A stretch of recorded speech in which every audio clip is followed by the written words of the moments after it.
நாளென் செய்யும் வினிதானென் செய்யும் என நாடி வந்த கோளென் செய்யும் கொடுங்கோற்றென் செய்யும் குமரேசர் இரு தாளும் சிலம்பும் சதங்கையும் தண்டையும் சண்முகம் தோளும் கடம்பும் எனக்கு முன்னே வந்து தோன்றினே.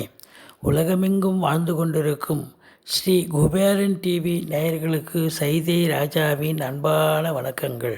நாம் இப்பொழுது வாக்கிய பஞ்சாங்க அடிப்படையில் வார ராசி பலன்கள் ஆகஸ்ட் 22 முதல் 28 வரைக்கும் உள்ளடக்கிய நாட்களுக்கு கிரகங்கள் 12 ராசிகளுக்கும் எப்பேற்பட்ட பலனை வழங்கப் போகிறது என்பதை ஒவ்வொரு ராசியாக பார்ப்போமா? நம்ம ரிஷப ராசியை பார்க்க போகிறோம். காலபூஷனுக்கு 2வது ராசி. சுக்கிர பகவான் ஆட்சி பெறும் வீடு. சுக்கிர பகவான் 3ஆம் இடத்துல இருக்கிறார். 3ஆம் இடத்துல இருந்து குரு பார்வையில் இருக்கிறார். சூப்பர். வீட்டுக்கு உண்டையான தேவையான விலையுயர்ந்த பொருட்களை வாங்குவீர்கள். ஆடை ஆபரண சேர்க்கை. ஆடை ஓகே. ஆபரணம் என்பது தங்க நகை வைரம் வெள்ளி போன்ற பாத்திரங்கள் வாங்கி சந்தோஷமாக இருக்கக்கூடிய ஒரு அமைப்பு இருக்குது. கம்யூனிகேஷன் பாவத்தில் வேலை பார்க்குறவங்க ரொம்ப பிபிஓ சாஃப்ட்வேர் ஹார்ட்வேர் தபால் தந்தி இலாக்கா கொரியர் சர்வீஸ் விளையாட்டு வீரர்கள் வீராங்கனைகள் நடனக் கலைஞர்கள் ஸ்டண்ட் கலைஞர்கள் பின்னணி பாடகர்கள் இசை அமைப்பாளர்கள் இசை வல்லுநர்கள் சினிமா மற்றும் தொலைக்காட்சி பிரிவில் பணியாற்றக்கூடிய பணியாளர்கள் நடிகைகள் டெக்னீஷியன்கள் எடிட்டர்கள் கேமராமேன்கள் புகைப்பட கலைஞர்கள் அத்துணை பேருக்கும் ஒரு அற்புதமான வாய்ப்புகள் கிடைச்சி நல்ல சம்பாத்தியம் பெறுவீங்க. எடுத்த முயற்சி சக்ஸஸ் ஆகும். இளைய சகோதரத்தால் நல்லது நடக்கும். தூர தேசத்திலிருந்து நல்ல தகவல் வரும். 2ஆம் இடத்து அதிபதி 4இல் இருக்கிறார்.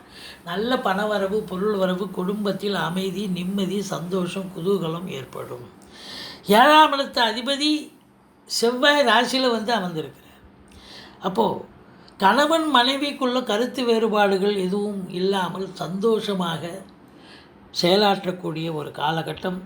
குடும்ப உறுப்பினர்களும் ஒற்றுமையாக சந்தோஷமாக இருக்கக்கூடிய ஒரு நிலை. படிக்கும் மாணவர்கள் நல்லா படிப்பாங்க.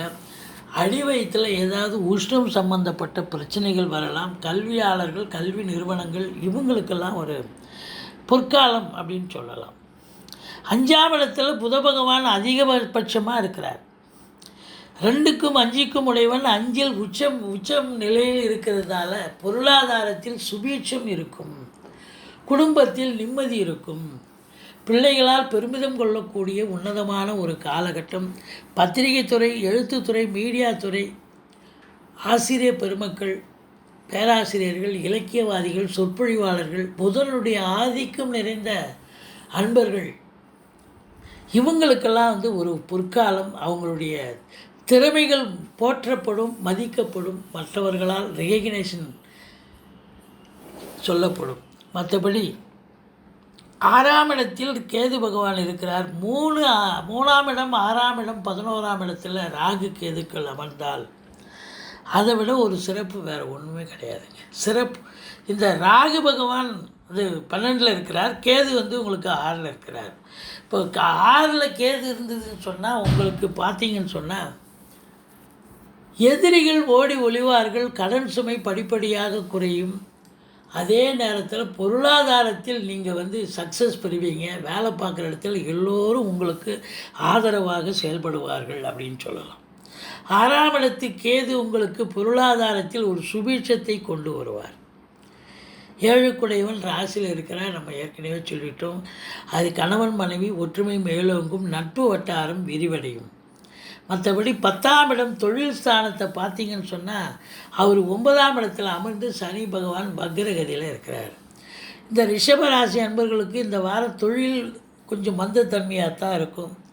அந்த அளவுக்கு ஒரு சூடு பிடிக்காது. நல்ல ஒரு லாபத்தை எதிர்பார்க்க முடியாது. இருந்தாலும் நீங்கள் வந்து அதிகமான முயற்சியோடு வேலை பார்க்க வேண்டிய சூழல் நிச்சயமாக ஏற்படுகிறது. அரசு மற்றும் தனியார் துறையில் பணியாற்றக்கூடிய அன்பர்கள் கூட கொஞ்சம் அதிகமான ஒரு லெபோரியஸ் அதிக உழைப்பு தேவைப்படுகிறதே ஒழிய மற்றபடி குறை ஒன்றும் இல்லை. 11ஆம் இடத்தில் 11க்குடைய குரு பகவான் ஆட்சி பெற்றிருக்கிறார். ஆனால் வக்ரகதியில் இருக்கிறார். அப்போது 11இல் குரு இருந்தால் அளப்பரிய பண வரவு பொருளாதார வரவுன்னு சொல்லணும். ஆனால் அவரே வக்ரமாக இருக்கிறார் சொன்னால் வரும். ஆனால் எப்போ வரும்னு தெரியாது, எதிர்பார்க்க முடியாது அப்படின்னு நெகட்டிவாக சொல்ல வேண்டியது தான். மற்றபடி பார்க்கும்பொழுது 12ஆம் இடத்தில் ராகு பகவான் இருப்பது என்பது வெளியூர், வெளிநாடு, வெளி மாநிலம் செல்லக்கூடிய அன்பர்கள் தாராளமாக போகலாம். ராகு பகவான் உங்களை அனுப்பி வைப்பார். குடும்பத்தை விட்டு நல்லாவே பிரித்து வைப்பார். ஏன்னா 3-11 பார்வையில் குடும்பஸ்தானத்தை ராகு பார்க்குறதால உங்களை வெளிநாடு, வெளிமாநிலம் போகக்கூடிய அமைப்பு இருக்கும். உள்நாட்டு வாணிபம், வெளிநாட்டு வாணிபம், ஏற்றுமதி இறக்குமதியாளர்கள், ஷேர் மார்க்கெட்டில் இன்வெஸ்ட் பண்ணுறவங்க, ஸ்பெக்குலேஷன் பண்ணுறவங்க, ஆன்லைன் பிஸ்னஸ் பண்ணுறவங்க, ஹோட்டல் பிஸ்னஸ், கைவினைப் பொருட்கள் செய்யக்கூடியவர்கள், நடைபாதை வியாபாரிகள் அத்துணை பேருக்கும் இந்த காலகட்டம் ஒரு அற்புதமான ஒரு காலகட்டம். சிறப்பான, அதுவும் உள்நாட்டு வெளிநாட்டு வாணிபம் செய்யக்கூடிய அன்பர்கள் சிறப்பாக பணியாற்றுவார்கள். நல்ல லாபத்தை ஈட்டுவார்கள். சந்தோஷமாக இருக்கக்கூடிய ஒரு காலகட்டம். பிள்ளைகளால் பெருமிதம் கொள்ளக்கூடிய உன்னதமான ஒரு நிலை இந்த ரிஷபராசி அன்பர்களுக்கு இந்த வாரம் சூப்பரான ஒரு வாரம். மன நிறைவு தரக்கூடிய ஒரு வாரம். ஸ்ரீ குபேரன் டிவியை பார்த்தமைக்கு நன்றிகள். மேலும் இது போன்ற தகவல்களை தெரிந்து கொள்ள ஸ்ரீ குபேரன் டிவியை சப்ஸ்கிரைப் செய்யுங்கள். மறக்காமல் பெல் ஐக்கானை கிளிக் செய்யுங்கள்.